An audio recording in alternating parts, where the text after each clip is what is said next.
I feel immensely happy to be in the midst of the premier professional institutes members and other entrepreneurs. Before I'm starting, first of all, I thank Internettechies, especially our Mr. Ramani and PK Sandana Krishnan.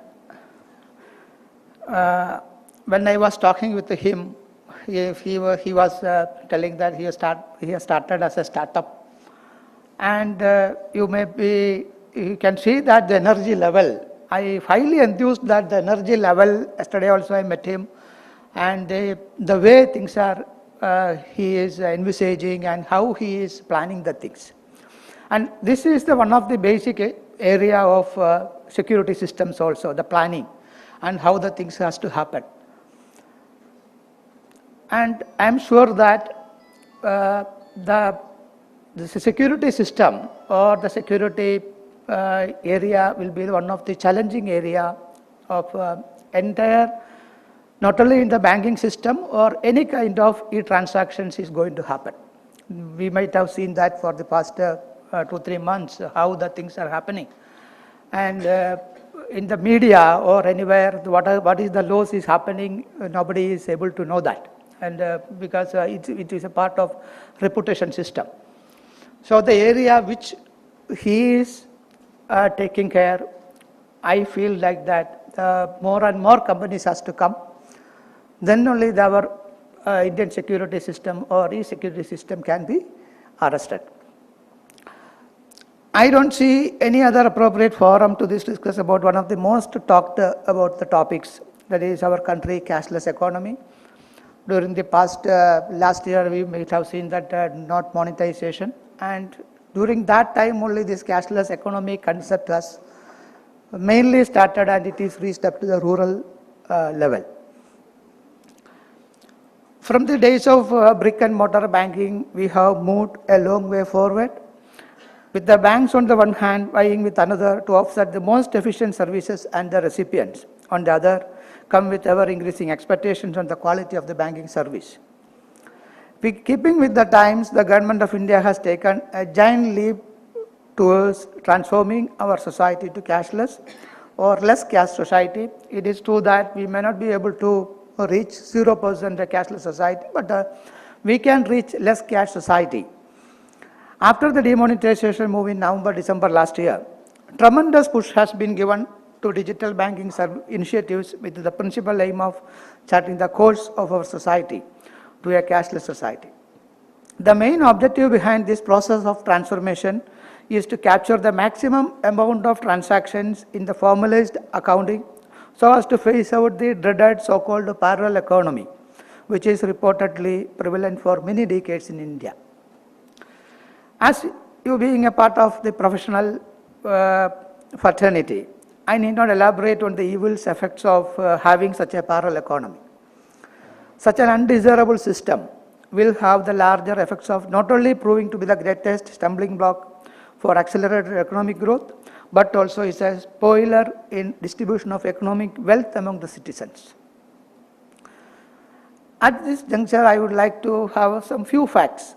You will be surprised to know that the number of currency notes in circulation in India, which is over 76 billion, which is much higher than the world's larger economies like USA, where it is only 22 billion. Another fact is that looking at this, the BCG report, latest BCG report, it is show that around 75% of the transactions in India were cash-based, whereas in countries like developed countries, it is only around 20 to 22%. If you see that ratio of cash to GDP also, it is the very highest in the world. Lack of access to formal banking system for a larger part of the population is attributed to be the main reason for this, and most of the large and small transactions are being carried out only in cash. In a broader perspective, the cashless economy is a situation where the flow of cash within the economy is non-existent, and the transactions are mostly made through the electronic channels such as debit cards, credit cards, cash, travel, or other cards. Other payment systems are also in place like USSD, AEPS, UPI, BEAM, mobile wallets, POS machines, internet banking, mobile banking. Digital economy is based on, nowadays it is JAM based, that is Jan Dhan, Aadhaar and mobile. See, as per RBI estimates latest is that as many as 8 billion debit cards are there in India and around 3 billion credit cards.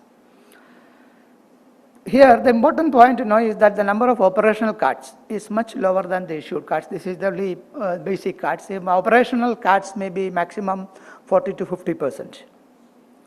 We must look at the usage of cards, which is clearly established the fact that for e-transactions and more of cash-based transactions. About 85% of the debit cards usage in terms of volume and around 94% in terms of value are only for cash withdrawals in ATMs. That is the major problem that what we have seen, that the cards are using mainly for again withdrawing cash from ATMs. It is not for e-transactions. Though the move put plastic money to the hands of millions, effectively it has only shifted cash withdrawal from banks to ATMs, which was not quite the intent. Thus, the cards on their own cannot help the serve of objective of transformation to digital banking and cashless society. There may be enough reasons may be there why the people are moving towards from cash to a cashless society.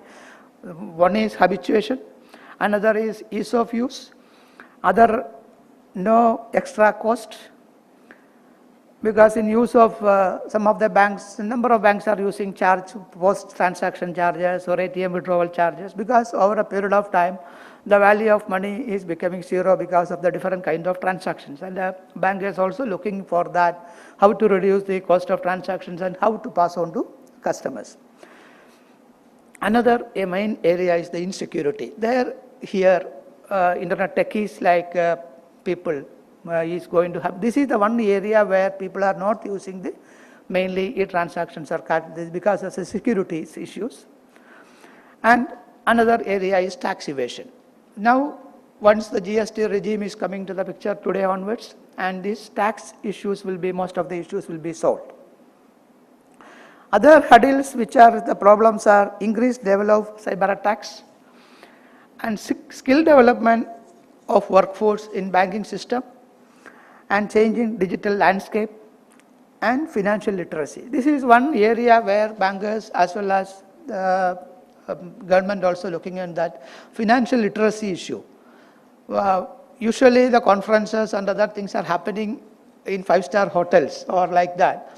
So that may be one of the reasons that it is not moving to the rural area or the society where cashless transactions are happening. So Reserve Bank of India and bankers also, there are different type of institutes they have formed for passing to digital literacy measures. And Reserve Bank of India also is spending huge amount for increasing the literacy level of the people. If you see that India's financial infrastructure if you see the 3 phases, if you see that in the first phase, there was in 1984 introduction of MSER technology. Then 1987, installation of first ATM in Calcutta.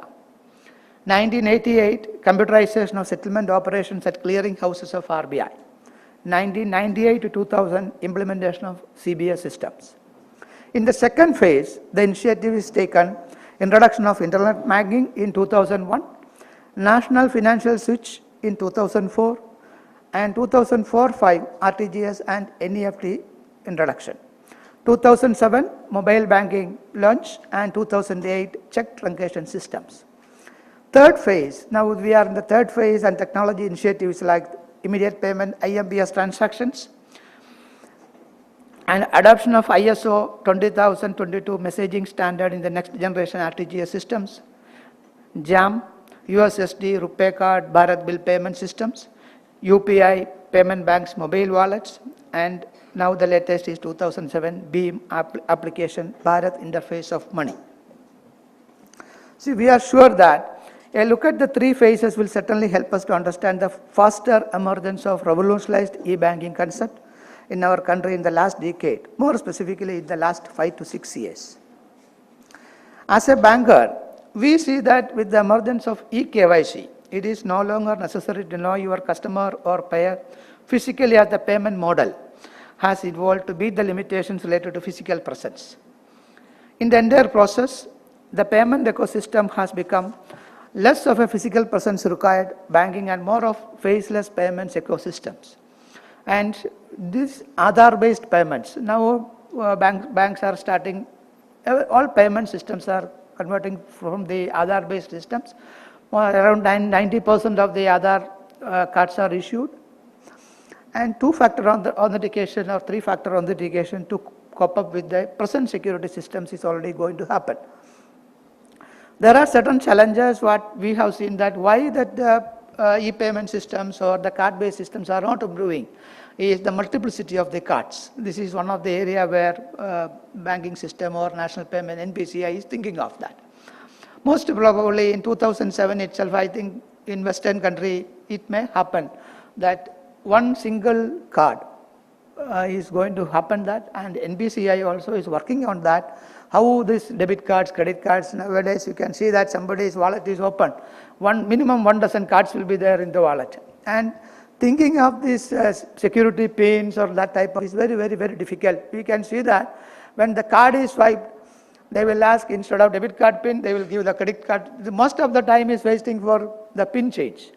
So this system is going to change definitely. In most probably, I feel this year itself, at least all these cards will be integrated to a single card, whether it is a debit card or travel card or any kind of that, with a single pin, with the minimum 2 to 3 authentication system with Aadhaar based and thumb impression with one pin, single pin. So once it is happened, most of our issues, it is going to solve that. Another area where is multiplicity of channels like UPI, Aadhaar based, APS, and people are little confused about which system, what type of transfers we have to do that. This also going to be integrated by NPCI is working on that, and during the current year itself, there will be a solution for this. So once this is over, with 100% Aadhaar authentication system in place, with thumb-based or retina-based system is in place, 2 to 3 factor system, most of the security issues will be covered. Cyber security threats is another area where data-based problem with more and more adoption of e-banking services. The significant increase in the source of transaction origination. There is a high degree of cyber threats evolving. There is high likelihood of cyber security incidents such as phishing, scanning, website intrusions, and defacements, virus code, and denial of service attacks increasing with penetration of e-banking services.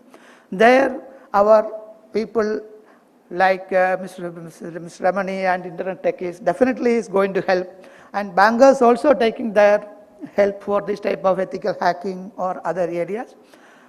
And once again, I thank Mr. Harish that conducting this type of programs, and it is not only for organizational level, it is a awareness programs, which is definitely impact. It is value to the society. Another area where we are feeling is customer awareness. From banks only, we may not be able to difficult to give the required awareness programs to the customers, and kind of societies or financial techies has to come out. Fintech companies are coming out with this type of awareness.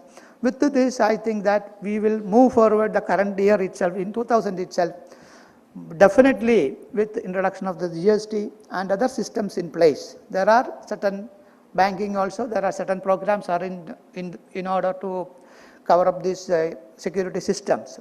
Definitely our economy is what we feel that at least 1% GDP growth is going to happen. Moody's is projected 0.8% is the increase in GDP, but we bankers, we are of the feeling that at least 1% additional GDP growth will factor from this side. With these few words, once again I thank Mr. Harish and Internettechies and those who are participated here. Once again I thank you. All the best.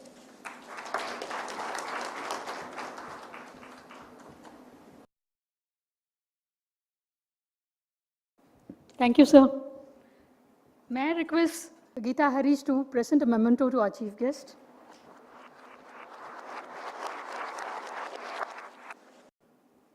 Can I request Harish to present a memento to Mr. Santana Krishnan?